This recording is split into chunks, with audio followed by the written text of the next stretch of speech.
ชุดยอดพี่น้องชุดยอดเรียบร้อยพี่น้องเรียบร้อยนี่โอ้ชุดยอดพี่น้องตีหุ่นนั่นเรียบร้อยเลยตีหุ่นต่ำปุ๊บประหยัดนี่นะมันนี่โอ้คักเด้อประหยัดก่อนพี่น้องเอ้ย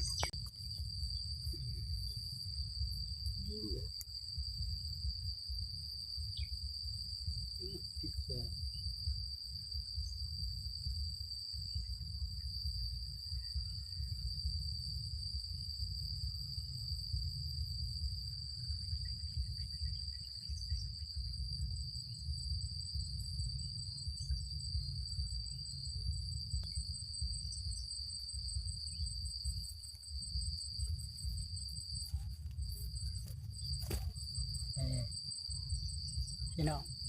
ติดคอชุดยอดเลยพอดีเบาจันใส่แล้วตบกันอยู่นี่เบาจันกับเปลี่ยนเสียงอีกใส่อีกพอดีมาพอดีเปลี่ยนเสียงพอดีสุดเลยพี่น้องจะโตอีกตื่มประมาณหน่อยหนึ่งก่อนบางเทอมียังมีตัวหนึ่งมักมีอยู่เป็นคูได้พี่น้องไกลนะ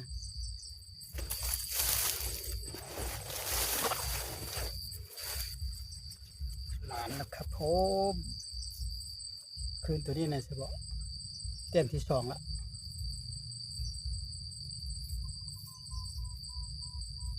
เข้าไป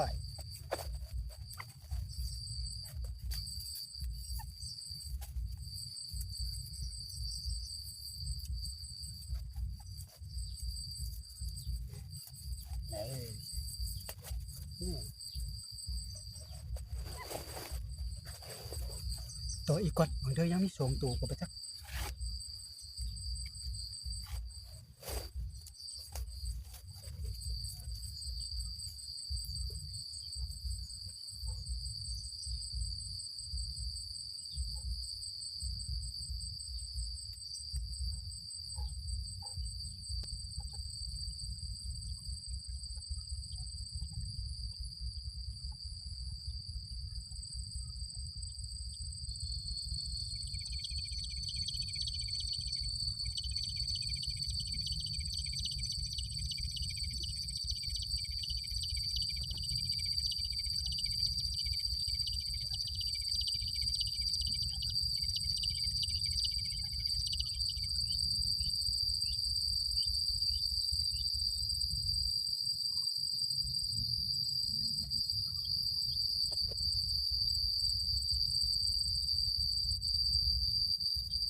น้องเบิ่งบางเทอยังมาตัวนึง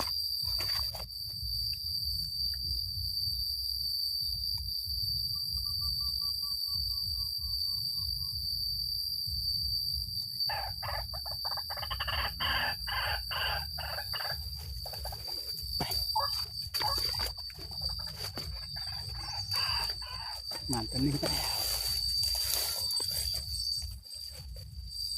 มักนี้อยู่เป็นคูเลยไม่ควรเบาจันได้กันนะเป็นคูเลยโอ้เบาจันก็พอดีช่วงไปนะเล่นไปแล้วก็ตีเลยก็ทึกบอกอัพมาเลย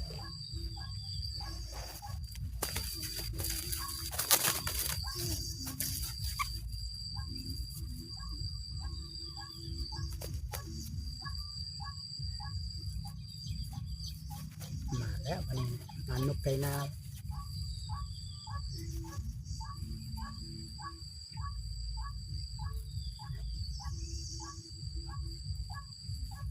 โอเคสุดยอด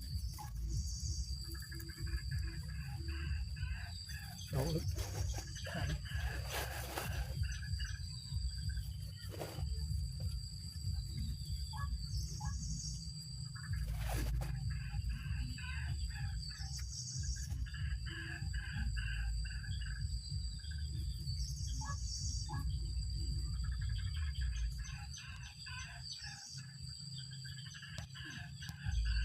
ครับพี่น้องมาสรุปผลงานพี่น้องอันนี้ก็ได้1ตัว1แต้มเลยยังมีอันน่ะ2ตัวพี่น้องบ่ออกตัวนี้ได้ก็บ่ออกตัวนี้ได้ก็บ่เข้าพี่น้องนี่ได้แต่ตัวเดียวนี่พี่น้องหุ่นยางเขาเนาะก็แสดงว่าได้กิน2ตัวแล้วเนาะได้กิน2ตัวแล้วตัวนี้ได้ตัวนึงเด้ก็ฝนก็จะตกอีกพี่น้องขออนุญาตกลับเฮือนก่อนเด้อพี่น้องนี่ฟ้าลมบ่มอีแล้วพี่น้องเพราะว่ามันจะเข้าเริ่มฤดูฝนหลายได้พี่น้องก็บาดหน้าจังค่อยพอกันไปสำหรับคลิปนี้ก็ว่าจังก็ขออำลาพระจากก่อนเนาะบ๊ายบาย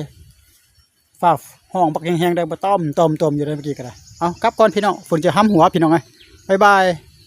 เบิ่งแล้วก็ฝากไลค์ฝากแชร์กดติดตามให้เด้อพี่น้อง